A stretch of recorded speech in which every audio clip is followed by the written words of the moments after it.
வணக்கம் நண்பர்களே. தமிழ்நாட்டில் உள்ள கடினமான மலையேற்ற பயணங்களில் பர்வதமலையும் ஒன்றாக திகழ்ந்து வருகிறது. இந்த பர்வதமலை 4560 அடி உயரம் கொண்டதாக உள்ளது. இவ்வளவு உயரம் கொண்ட இந்த மலையின் உச்சியில் சித்தர்கள் வழிபட்ட சிவபெருமான் உள்ளார்.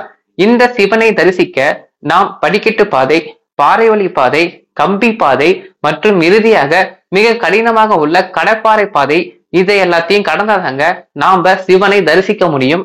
திருவண்ணாமலை மாவட்டத்தில் உள்ள இந்த பர்வதமலைக்கு நானும் எனது நண்பர்களும் சென்றிருந்தோம். நிஜமாவே இந்த பயணம் ரொம்ப அருமையாக இருந்திருந்தாங்க சொல்லணும். நீங்களும் முதல் முறையாக இந்த பர்வதமலைக்கு வரப்போறீங்க அப்படின்னா எந்த ரூட் மூலயமா நீங்க இந்த பர்வதமலைக்கு வரலாம் அப்படின்னும், மலை ஏறும்போது ஏற்படக்கூடிய சிக்கல்கள் பற்றியும், அது மட்டும் இல்லாம கடினமானதாக சொல்லக்கூடிய கடப்பாறை வழி எப்படி இருந்தது அப்படிங்கிறதையும் எனது அனுபவத்தை கொண்டு இந்த வீடியோல நான் உங்கள்கிட்ட ஷேர் பண்ணிக்க போறேன். இந்த வீடியோவை முழுமையாக பாருங்க. வாங்க வீடியோக்குள்ள போகலாம்.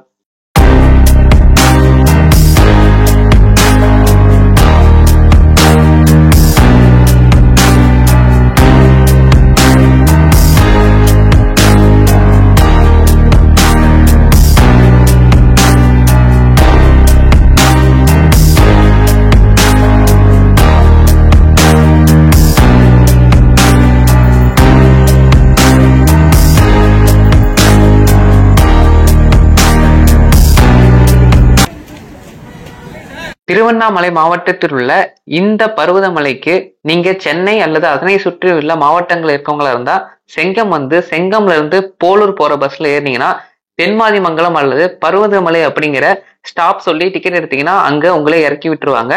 இதே நீங்க சவுத் சைட்ல இருந்து வரீங்க அப்படின்னா திருவண்ணாமலை வந்துருங்க. திருவண்ணாமலையில இருந்து தென்மாதிமங்கலத்துக்கு பஸ் டைரக்டா இருக்கு, ஆனா டைமிங்க்கு தான் இருக்கு. அந்த பஸ்ல நீங்க ஏறிட்டு பர்வதமலை அல்லது தென்மாதிமங்கலம் அப்படின்னு சொன்னீங்கன்னா அங்க இறக்கி விட்டுருவாங்க. ஸோ பஸ் டைமிங்க்கு தான் இருக்கு, வெயிட் பண்ணுமா அப்படின்னு கேட்டீங்கன்னா அப்படியும் கிடையாது. வேலூர் போற பஸ்ல ஏறிட்டு காஞ்சி கூட்ரோடு அப்படிங்கிற ஊர் இருக்கும், நீங்க அங்க இறங்கிட்டு செங்கம்ல இருந்து போலூர் போற பஸ்ஸும் உங்களுக்கு கிடைக்கும். ஸோ நீங்க அந்த மாதிரி மாத்தி கூட போய்க்கலாம். இல்லைன்னா நீங்க சாப்பிட்டுட்டு வெயிட் பண்ணி டைரக்டா தென்மாதிமங்கலம் போற பஸ்லயே ஏறிக்கலாம். அது உங்களுக்கு இன்னும் ஈஸியாக இருக்கும். திருவண்ணாமலையில இருந்து 33 கிலோமீட்டர்ல இந்த பர்வதமலை இருக்கு. கரெக்டா ஒரு 3/4 மணி நேரத்துல இருந்து 1 ஹவருக்குள்ள உங்களை அங்க இறக்கி விட்டுருவாங்க. ஸோ நீங்க அங்க இறங்கினதுக்கு அப்புறம் பஸ் ஸ்டாப்ல இருந்து மலையின் அடிவாரத்துக்கு போறதுக்கு 3 கிலோமீட்டர் ஆகும். நீங்க நடந்து போனாலும் சரி, இல்ல இங்க நடந்து போனா நீங்க டயர்ட் ஆயிருவீங்க அப்படின்னு நினைச்சீங்கன்னா ஆட்டோ உங்களுக்கு கிடைக்கும். நீங்க ஆட்டோ ஏறி அடிவாரம் வரைக்கும் ஆட்டோல போயிடலாம். நீங்க பஸ்ல வராம பைக்லயோ அல்லது சொந்த வாகனங்கள்ல வரீங்க அப்படின்னாலும் பிரச்சனை இல்லை. அடிவாரத்திலேயே உங்களுக்கு பைக் ஸ்டாண்டு, கார் ஸ்டாண்ட் இருக்கு. உங்களுடைய வாகனம் பாதுகாப்பா இருக்கும். அதனால நீங்க பயப்படாம மலையின் அடிவாரம் வரைக்கும் வந்துடலாம். நாங்க திருவண்ணாமலை பஸ் ஸ்டாண்ட்ல வெயிட் பண்ணி தென்மாதிமங்கலம் வழியாக போகக்கூடிய பஸ் வரைக்கும் வெயிட் பண்ணி தான் பஸ் ஏறணும்.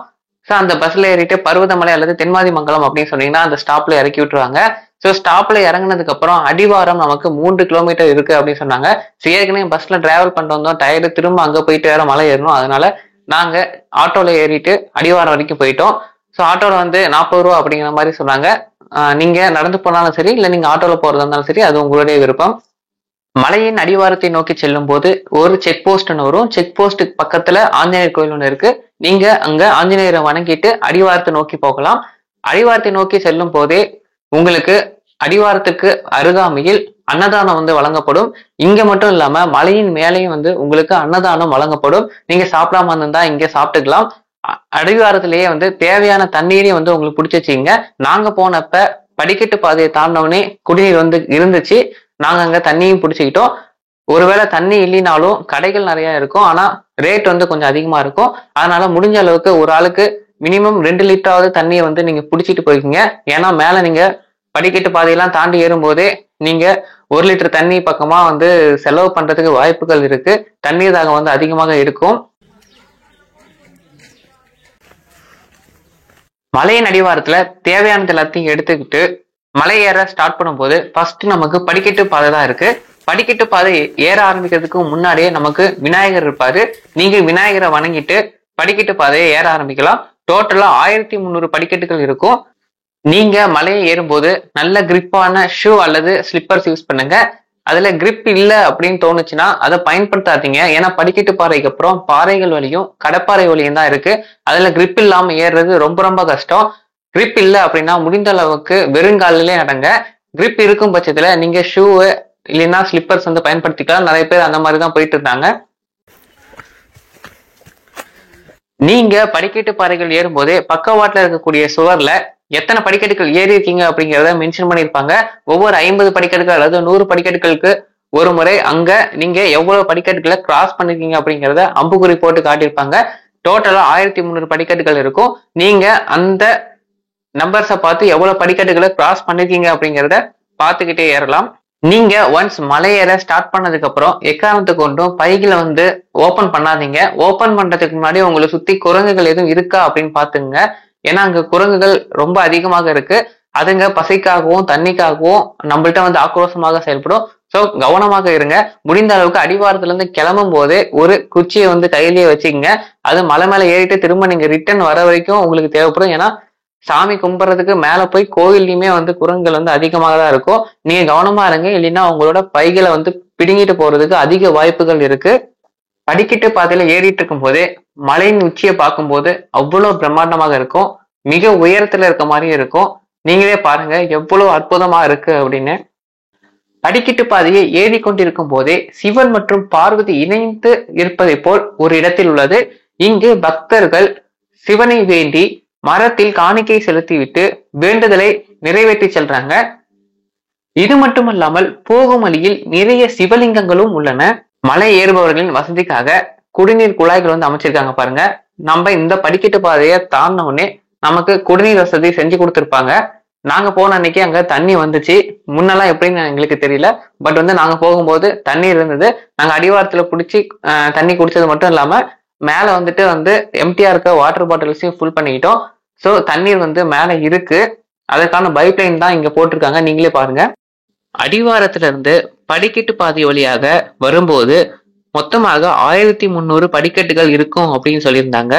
நாங்க அடிவாரத்துல மதியம் 12 மணிக்கு ஏற ஆரம்பிச்சாங்க படிக்கட்டு பாதை வழியாக. தற்போது 1000 படிக்கட்டுகள் பக்கமா நெருங்கிட்டோம். எங்களுக்கு இதற்கு 45 நிமிடங்கள் ஆச்சு. நாங்க வீடியோ எடுத்துட்டே வந்தனால கொஞ்சம் டிலே ஆயிடுச்சு. நடுவில் ஒரு டைம் உட்காரவும் செஞ்சோம்.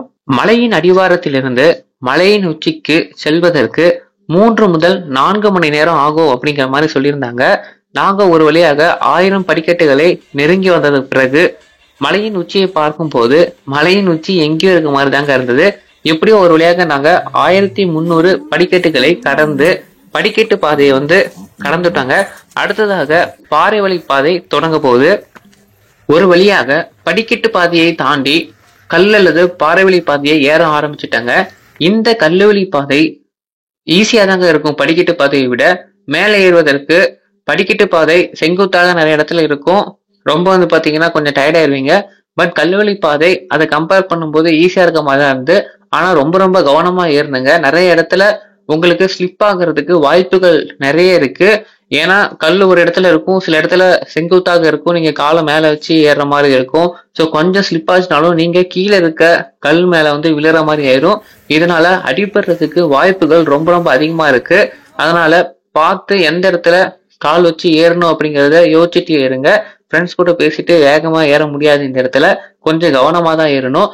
நிறைய இடத்துல மழை பெஞ்சு மண் வந்து பாத்தீங்கன்னா வழுக்கிற மாதிரி இருக்கும். நீங்க அந்த இடத்துல கால் வச்சீங்கன்னா கண்டிப்பா ஸ்லிப் ஆயிருவீங்க. நாங்க போகும்போதே ஒருத்தர் ஸ்லிப் ஆகி விழுந்திருக்காரு. ஸோ அதனால கொஞ்சம் கவனமாக போங்க. இங்க கவனம் வந்து ரொம்ப ரொம்ப தேவை.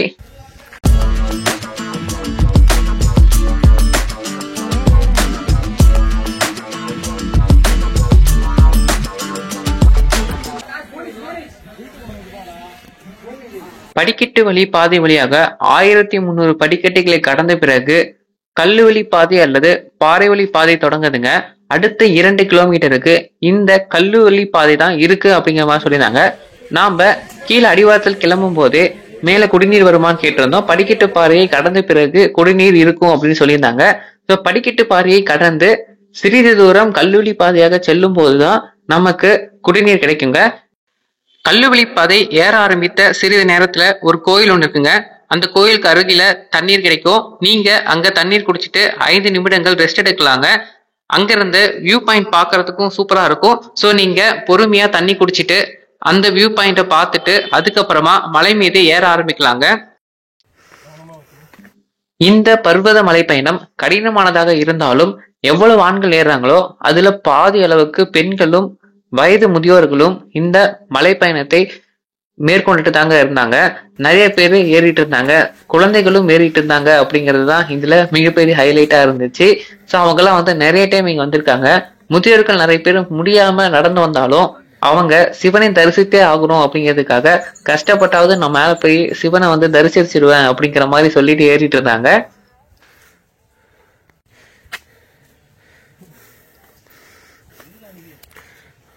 இந்த பர்வதமலை மலையேற்றத்தின் போது சித்தர்கள் நாயின் வடிவில் நமக்கு நம் உடனே வருவார்கள் அப்படிங்கிற மாதிரி கீழே கிளம்பும் போது சொல்லியிருந்தாங்க. அதே மாதிரி இங்கே நிறைய நாய்கள் இருந்தன. இந்த நாய்களை வந்து பைரவர்கள் அப்படின்னு அழைப்பதாக சொல்றாங்க. இந்த நாய்கள் தாங்க நம்மள சில நேரத்துல குரங்குகள்ட்ட இருந்து காப்பாத்துது. ஸோ இந்த நாய்கள் இருக்க இடத்துல உட்கார்ந்துதான் நம்மளால சாப்பிடவோ தண்ணி குடிக்கவோ முடியுது. அது வந்து குரங்குகளோட சேட்டையை தடுப்பதற்கு உதவுது. குலைத்து குரங்குகளை வந்து துரத்தி விடுது. ஸோ இந்த நாய்கள் பைரவர்கள் அழைக்கக்கூடிய இந்த நாய்கள் தான் சித்தர்களுடைய நமக்கு மலையேற்றத்தின் போது உடன் வருபவர்களாக இந்த மலை பயணத்துல குறிப்பிடப்படுது. படிக்கட்டு வழி பாதை வழியாக செல்லும் போது 2 சைடும் மரங்கள் இருந்ததுனால நிழலா இருந்துச்சுங்க.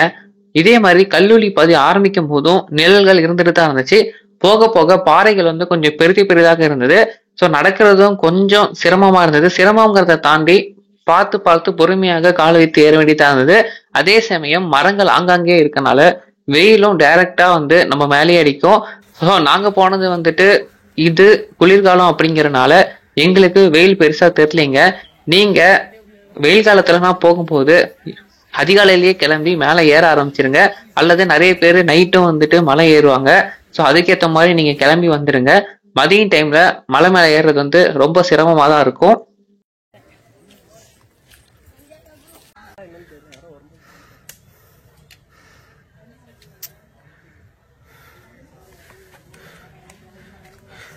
திருவண்ணாமலையிலிருந்து பர்வதமலைக்கு வருவதற்கு தென்மாதி மங்கலம் வழியாக வந்து பர்வதமலை செல்ல முடியும் அப்படின்னு சொல்லியிருந்தாங்க. அதே மாதிரி இதற்கு இன்னொரு வழிபாதையும் இருக்கு அப்படிங்கிற மாதிரி சொல்லியிருந்தாங்க. கடலாடி அப்படிங்கிற வழியிலிருந்து நாம பர்வதமலைக்கு வர முடியும் அப்படின்னு சொல்லியிருந்தாங்க. இந்த கடலாடி வழி பாதையும் தென்மாதி மங்கலம் வழியாக வந்து செல்லக்கூடிய இந்த பாதையும் கல்லுப்பாதை அல்லது பாறைப்பாதை அப்படிங்கிறது முடிகிற இடத்தில் இந்த 2 பாதைகளும் ஒன்றாக சேருது. இந்த கடலாடி வழிபாதை அப்படிங்கிறது ரெகுலராக இருக்கக்கூடிய இந்த படிக்கட்டு வழிபாதை இல்லாமல் அது முழுக்க இந்த கல்லுப்பாதை வழிபாதையிலே தான் இருக்கும். முழுக்க காடுகளாக தான் இருக்கும் அப்படின்னு சொல்றாங்க. நாங்க தென்மாதி மங்கலம் வழியாக தான் வந்தோம், கடலாடி வழியா வரல. ஆனா அந்த சைடு வந்து நிறைய பேரு இங்க கல்லுப்பாதை வழியா வந்ததுக்கு அப்புறம் கனெக்டா இருந்தாங்க.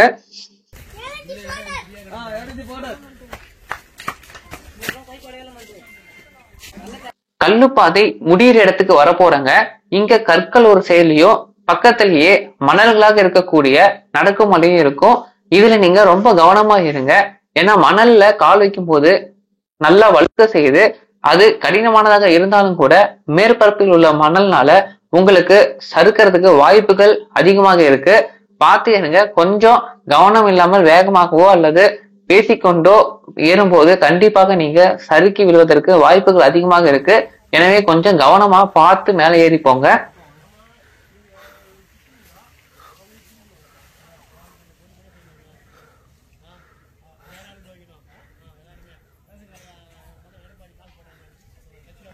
கல்லுப்பாதை அல்லது பாறை பாதையின் முடிவிற்கு நம்ம வந்துட்டாங்க. இந்த பாதைக்கு அடுத்ததாக நமக்கு கம்பி பாதை தொடங்குது. அடிவாரத்தில் இருந்து படிக்கட்டு பாதையிலிருந்து அடுத்ததாக இந்த கல்லுப்பாதையை தாண்டறதுக்கு எங்களுக்கு 1 மணி நேரம் 40 நிமிடங்கள் ஆயிடுச்சுங்க.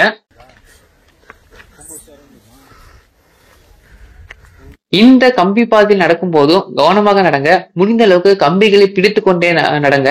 ஏன்னா ஒவ்வொரு இடமும் ரொம்ப மேடும் பள்ளமாக இருக்கும் அதிகமாக. இதுலயும் அதே மாதிரி மணல்கள் வந்து சறுக்குற மாதிரி இருக்கும். ஸோ இங்கேயும் வந்து கேர்ஃபுல்லா நடந்து போங்க.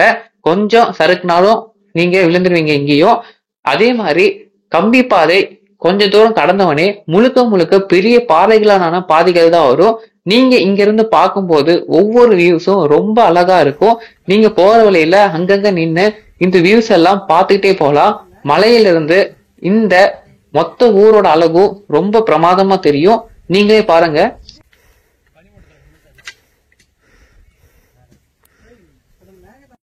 இந்த பாதையில் பெரிய பெரிய பாறைகள் எல்லாம் நிறைய இருக்குங்க. நீங்க ரொம்ப காலை ஹைட்டா மேல வச்சு ஏற மாதிரி எல்லாம் கூட இருக்கும். சோ கவனமா ஏறுங்க. பாருங்க நீங்களே இதுல பாறைகள் வழி எப்படி இருக்கு அப்படின்னு. ரொம்ப ரொம்ப செங்குத்தாவும் போகுது, அதே மாதிரி பெரிய பெரிய பாறைகளாகவும் இருக்கு. இந்த பெரிய பெரிய பாறையின் வழியாக சென்று கொண்டிருக்கும் போது ஒரு அருமையான வியூ பாயிண்ட்ல ஒரு சிவலிங்கம் இருக்குங்க. இந்த சிவலிங்கத்துக்கு அருகாமையில் சென்று நீங்க சிவனை வணங்கி விட்டு பார்க்கும்போது அருகாமையில் இருக்கக்கூடிய மற்ற மலைகளின் உச்சிகள் உங்களுக்கு தெளிவாக தெரியும். இது சூப்பரான வியூ பாயிண்டா இருக்குங்க.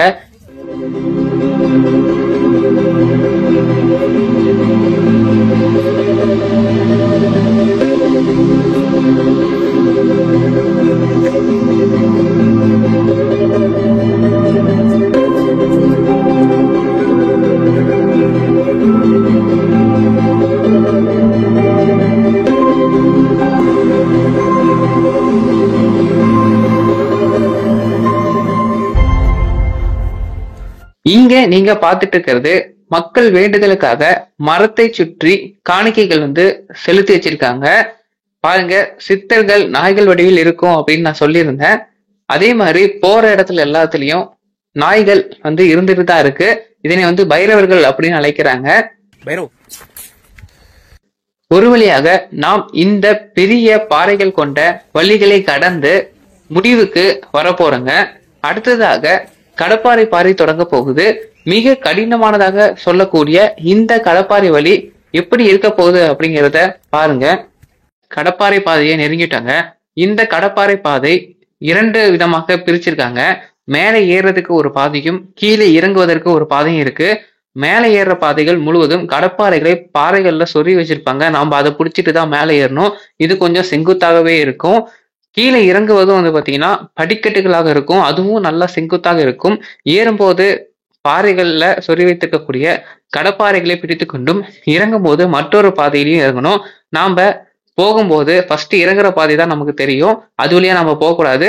அந்த சைடு போயிட்டு கடப்பாறைகள் சொறி வச்சிருப்பாங்க. அந்த பாதை வழியாக தான் நம்ம போக போறோம். கடப்பாறை பாதை தொடங்குறதுக்கு முன் கீழே சிவலிங்கம் இருக்குங்க. அந்த சிவலிங்கத்தை வேண்டிட்டு நாம கடப்பாறை பாதையை ஏற ஆரம்பிக்கலாம். இந்த கடப்பாறை பாதையை ஏறும்போது மிக கவனமாக ஏறணுங்க. ரொம்ப செங்குத்தாக இருக்கும். சின்ன சின்ன கடப்பாறைகளும் இருக்கும், பெரிய கடப்பாறைகளும் இருக்கும். சில இடத்துல எதுவுமே இருக்காது, வெறும் செயின் மாதிரி மட்டும்தான் இருக்கும். நம்ம அதை பிடிச்சிட்டு ஏற மாதிரி இருக்கும். ஸோ ரொம்ப கவனமா ஏறுங்க. இந்த கடப்பாறை பாதை கொஞ்சம் கடினமானதாங்க இருந்தது. மேலே ஏறிட்டு கீழே பார்க்கும்போது பயமாவும் இருந்தது. எனக்கும் கொஞ்சம் பயமா தாங்க இருந்தது. முதல் முறையாக பருவதமலைக்கு போறவங்களா இருந்தா இந்த கடப்பாறை பாதையில செல்லும் போது முடிந்த அளவுக்கு கீழே பார்க்காம மேல இருக்கக்கூடிய கம்பிகளை பிடித்தும் செயின்களை பிடித்தும் கவனமாக ஏறுங்க. முடிந்த அளவுக்கு மொபைலும் யூஸ் பண்ணாதீங்க. நானும் இங்க அதிகமாக வீடியோ எடுக்கல. நிறைய பேர் இங்க நின்றுட்டு செல்ஃபி எடுத்துட்டு இருந்தாங்க. ஸோ அதை தவிருங்கள். கவனமாக மேலே ஏறுங்க. நாங்க இந்த கடப்பாறை பாதை ஏறலாம் அப்படின்னு கீழே இருக்க சிவலிங்கத்தை வணங்கிட்டு மேலே ஏறும்போது மேல இருந்து ஒருத்தர் கீழே இறங்கிட்டு இருந்தாரு. ஆக்சுவலா கடப்பாறை பாதையில இறங்குவதற்கு அந்த பக்கம் ஏணி வழியிலான பாதை தான் இருக்கு. இந்த பக்கம் இறங்கிட்டு இருந்தாரு. ஏன்னு கேட்கும் போது பாதி வழியில் ஏறிட்டேன். அதுக்கப்புறமே பயமா இருந்ததுனால கீழே வந்துட்டேன் அப்படின்ற மாதிரி சொன்னாரு. ஏன்னா அது ஏறும்போது எப்படி சொல்றாரு அப்படின்ட்டு பார்த்துட்டு நாங்க அதுக்கப்புறம் கடப்பாறை பாதையில ஏற ஆரம்பிச்சிட்டோம். நாங்க இந்த கடப்பாறை பாதையை ஏற ஆரம்பித்த பிறகு நான் முதலில் சொன்ன மாதிரி அடிவாரத்திலிருந்து மலையின் உச்சியில் உள்ள கோவில் வரை குரங்குகளின் தொல்லைகள் அதிகமாக இருந்ததுங்க. இந்த கடப்பாறை பாதையில் ஏறும்போதும் குரங்குகள் இருந்தது. ஏற்கனவே எல்லாரும் பொறுமையாக நிதானமாக ஏறிட்டு இருக்கும் போது இந்த குரங்குகளின் தொல்லையும் அங்க இருந்ததுங்க. போயிட்டு இருக்கவங்களோட பைய பிடிச்சி இழுக்கவும் செய்து என் பையையும் இழுத்துது. ஸோ முடிஞ்ச அளவுக்கு அந்த குரங்குகளின் மீது கோபத்தை செலுத்தாமல் கவனமாக பார்த்து பத்திரமாக இந்த கடப்பாறை பாதையை ஏறுங்க. கடப்பாறை பாதை ஏறி முடிச்சவனே ஒரு சூப்பரான வியூ பாயிண்ட் இருக்குங்க. பாருங்க, நம்ம கீழே பஸ் ஸ்டாப்ல இருந்து அடிவாரத்துக்கு வந்ததுக்கான ஒற்றையடி பாதை தெரியுது. ரொம்ப ரொம்ப அழகா இருக்குங்க இந்த பிளேஸ். கடப்பாறை பாதையை தாண்டினதுக்கு அப்புறம் இந்த வியூ பாயிண்ட பார்த்துட்டு திரும்பி மலை மீது ஏற செல்லும் போது அந்த காலத்துல மன்னர்கள் கட்டிய கோட்டை ஒண்ணு இருக்குங்க. அந்த கோட்டை வழியாக புகுந்து நாம மீண்டும் மலை ஏற ஆரம்பிக்கலாம். இவ்வளவு நேரமாக கடந்து வந்த பாதை இல்லாமல் இந்த பாதையும் கொஞ்சம் கடினமா தாங்க இருக்கும். இன்னும் பக்கம்தான், இவ்வளவு தூரம் வந்தாச்சு. இதுக்கப்புறம் இருக்க பாதைகள் ரொம்ப செங்குத்தாக சில இடத்துல இருக்கும். கொஞ்சம் கவனமாக ஏறிட்டே போகலாங்க.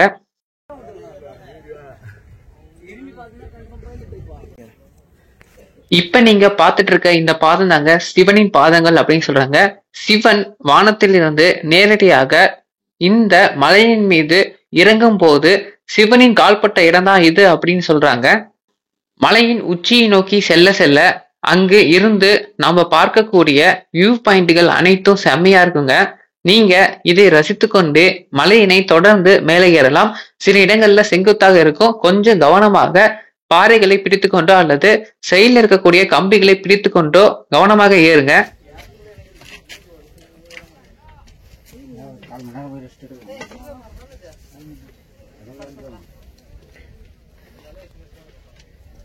கிட்டத்தட்ட நாங்க மலை மீது ஏற ஆரம்பித்து 2 மணி நேரம் 45 நிமிடங்கள் ஆக போதுங்க. பக்கமா வந்துட்டோம், இன்னும் கொஞ்ச தூரம் தாங்க, மலையின் உச்சிக்கு சென்றடலாம்.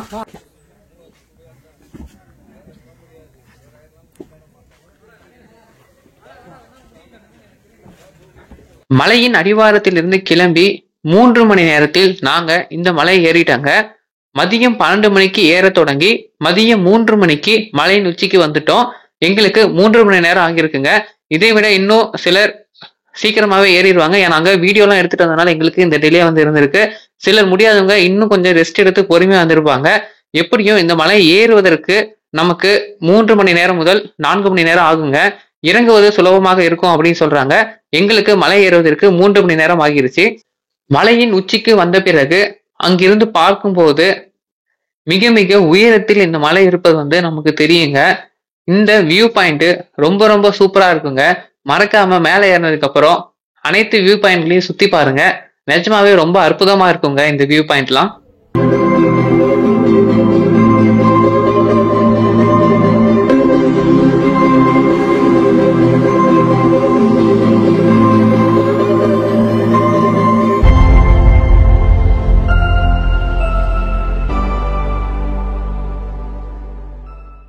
மலையின் உச்சியை வந்தோம்னு இங்க இருக்க சிவனை சித்தர்கள் வழிபட்டதாக குறிப்பிடுறாங்க.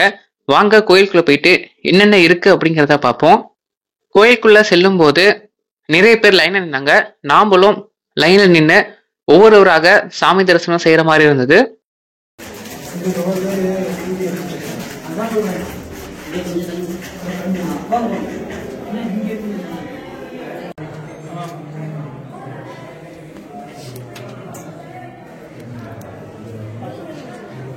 கோயிலினுள்ளே லிங்கத்தை சுற்றி சித்தர்கள் வழிபட்டது போல் உள்ளது. இங்கே எந்தெந்த சித்தர்கள் வந்து இருந்தாங்க அப்படிங்கிறத அந்த போர்ட்லயும் மென்ஷன் பண்ணியிருந்தாங்க. இந்த சித்தர்கள் தான் இந்த சிவலிங்கத்தை வழிபட்டதாக கருதப்படுகிறது.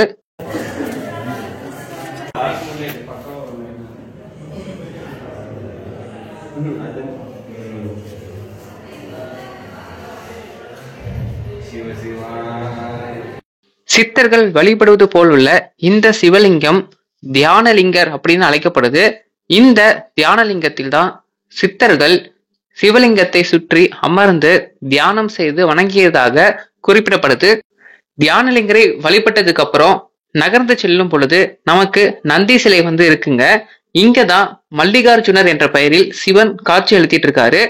இந்த நந்தி சிலையை வணங்கிவிட்டு நாம் மல்லிகார்ஜுனரை வணங்குவதற்கு உள்ளே செல்லலாம். இதில் சிறப்பான ஒரு அம்சம் என்னவென்றால் இந்த பருவதமலையில் உள்ள மல்லிகார்ஜுனர் சிவனை நாமே பூஜை செய்து வணங்கலாம் அப்படிங்கிறது தான் மிக மிக சிறப்பானதாக ஒன்றாக இருக்கு. இந்த சிவனுக்கு நாமே பூஜை செய்வது மட்டுமல்லாமல் நாம் அபிஷேகமும் செய்து கொள்ளலாம் அப்படிங்கிற மாதிரி சொல்றாங்க. நிறைய பேர் அபிஷேகமும் செய்யறதுக்காக ரெடியா இருந்தாங்க. இந்த சிவனை வணங்கிவிட்டு வெளியில் வரும்போது அடுத்ததாக நமக்கு அம்பிகையின் திருநாமம் பிரம்மராம்பிகை தேவி காட்சியளிக்கிறாங்க.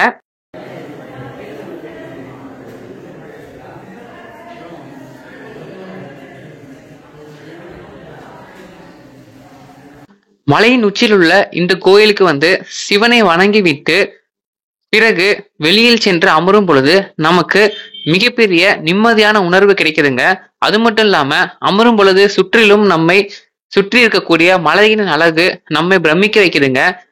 சிரமமாக இருந்தாலும் கூட இந்த மலை பயணம் ரொம்பவே ஒரு சுவாரஸ்யமான அனுபவத்தை கொடுத்ததுங்க. சிவனை தரிசித்து விட்டு பிறகு நாங்க அன்னதானம் நடைபெற இடத்துக்கு போயிருந்தோங்க. அவங்க சொன்ன மாதிரியே மேலேயும் அன்னதானம் கொடுத்துட்டு தாங்க இருந்தாங்க. இந்த அன்னதானம் பல வருடங்களாக இங்கு கொடுக்கப்பட்டு வருவதாக சொல்றாங்க. அது மட்டும் இல்லாம நீங்களும் இதற்காக டொனேஷன் கொடுக்க முடியும் அப்படின்னு சொல்றாங்க. சோ உங்களால நன்கொடை எதுவும் கொடுக்க முடியும் அப்படின்னா நீங்க இந்த அன்னதான மையத்திற்கு நன்கொடையும் வழங்கலாம். நாங்க மலையின் உச்சியில் உள்ள சிவனை தரிசித்த பிறகு அன்னதானம் நடைபெறும் இடத்துக்கு வந்துட்டோம். நாங்க அடிவாரத்தில் கிளம்பும் போது மணி 12 மணி, மேல மலையின் உச்சிக்கு வரும்போது 3 மணி ஆகிருச்சு. சோ கோவில்ல சிவனை தரிசித்துட்டு கொஞ்ச நேரம் ரெஸ்ட் எடுத்துட்டு அன்னதானம் நடைபெறும் இடத்துக்கு வந்துட்டு இப்ப கிளம்பும் போது டைம் வந்து 4:30 ஆகிருச்சு. மலையின் மீது ஏறுவதற்கு தாங்க சிரமமா இருக்கும் அப்படின்னு சொன்னாங்க. இறங்கும் போது சுலபமாக தான் இருக்கும் அப்படின்னு சொன்னாங்க. இருந்தாலும் கூட கடப்பாறை வழி 2 வழின்னு சொல்லியிருந்தோம். மேல ஏறும்போது ஒரு வழி அப்படின்னும், இறங்கும் போது ஏணி படிக்கட்டுகள் போல இருக்கக்கூடியதுல இறங்கணும் அப்படின்ட்டு. சோ அந்த இடம் மட்டும் கொஞ்சம் சிரமமா இருந்தது. ஏன்னா ரொம்ப செங்குத்தா கீழே இறங்குற மாதிரி இருந்தது. நீங்க நார்மலா ஏணி ஏறும்போது எப்படி ஏறுவீங்களோ அதே மாதிரி ஏறிட்டு ஏணில எப்படி இறங்குவீங்களோ அதே மாதிரி இறங்குங்க. அதுதான் உங்களுக்கு சுலபமா இருக்கும். இது கொஞ்சம் ஸ்லிப் ஆகிறதுக்கு வாய்ப்புகளும் இருக்கு. முடிந்த அளவுக்கு கைகளை வந்து 2 பக்கத்துலயும் இருக்க கம்பிகளை புடிச்சிட்டே போங்க. உங்களால நார்மலா நடக்க முடியல அப்படின்னா ஒன்னும் பிரச்சனை இல்லைங்க. உட்கார்ந்த வாக்கிலே ஒவ்வொரு படிக்கட்டு நகர்ந்து காலை வந்து எடுத்து வச்சு உட்கார்ந்த மாதிரியே கூட நகர்ந்து போங்க. ஒன்னும் பிரச்சனை இல்லை. ஏன்னா ஒவ்வொரு எண்ட்லயும் வந்து ஏணி அடுத்த ஏணிக்கு நீங்க மாறும்போது கொஞ்சம் சிரமமா இருக்கும். அந்த இடத்துல நீங்க உட்கார்ந்து தாங்க மாறுற மாதிரி இருக்கும். நாங்க கடப்பாறை பாதை வழியாக கீழே இறங்குறதுக்கு இருக்கக்கூடிய வழியாக கீழே இறங்கி நடக்க ஆரம்பிச்சிட்டோங்க. மலையின் மீது ஏறுறதை விட இறங்கும் போது நல்லா சுலபமாகவே இருந்தது. கொஞ்சம் வேகமாகவே நடக்க முடிந்தது. இந்த பருவதமலை பயணம் ரொம்பவே வந்து சுவாரஸ்யமான மலைப்பயண அனுபவத்தை கொடுத்ததுங்க. இந்த ஒரே ஒரு கடப்பாறை வழி அப்படிங்கிறதுக்காக பயந்துட்டு நீங்க இந்த பருவதமலைக்கு வராம இருந்துடாதீங்க. அந்த 200 அடி கொண்ட கடப்பாறை வழி மட்டும்தாங்க ரொம்ப சிரமமா இருக்கும். பட் அதுவும் வந்து நமக்கு சைடுல கடப்பாறைகள் வந்து கொடுத்துருப்பாங்க. நம்ம பிடிச்சிட்டு கவனமா மட்டும் ஏறினா போதுங்க. ஈஸியா வந்து மேல ஏறிடலாம். இந்த பருவதமலைக்கு சிறுவர்கள் நிறைய பேரு மலையேறிட்டு இருந்தாங்க. அது மட்டும் இல்லாம வயது முதியோர்களும் ஏறினாங்க. அவங்களாம் ரொம்ப சந்தோஷமாக மலை மேல ஏறிட்டு இருந்தாங்க. 4:30 மணிக்கு மலையின் உச்சியில இருந்து கீழே இறங்க ஆரம்பிச்சாங்க. நடுவில் எங்கேயுமே நாங்க நிக்கல, கண்டினியூவா நடந்துட்டு இருந்தோம், உட்காரவும் இல்லை. ஸோ நாங்க வந்து வெறும் 1.5 மணி நேரத்துல கீழே இறங்கிட்டோம். எங்களுக்கே ஆச்சரியமா தான் இருந்தது. ஸோ மேல ஏறதுக்கு தாங்க சிரமமா இருந்தது. இறங்குறதுக்கு வந்து நிஜமாவே ரொம்ப சுலபமாக இருந்தது. இறங்கும் போது வெயிலும் இல்லாத காரணத்தினால எங்களால வேகமா இறங்க முடிஞ்சது. மேலும் மேலேயே சாப்பிட்டுட்டோம். அதனால எதுக்கும் கீழே நிக்கவும் இல்லை. தண்ணி மட்டும் ஒரு இடத்துல நின்று குடிச்சிட்டு திரும்ப நடக்க ஆரம்பிச்சிட்டோம். அடிவாரத்துக்கு நாங்க வரும்போது மணி 6 மணி ஆயிடுச்சுங்க. நாங்க மலையின் அடிவாரத்துக்கு வந்துட்டு குடிநீர் இருந்துச்சுங்க. தண்ணீர் குடிச்சிட்டு 5 நிமிடம் உட்கார்ந்து ரெஸ்ட் எடுத்துட்டு அதுக்கப்புறம் தாங்க கிளம்ப ரெடி ஆனோம்.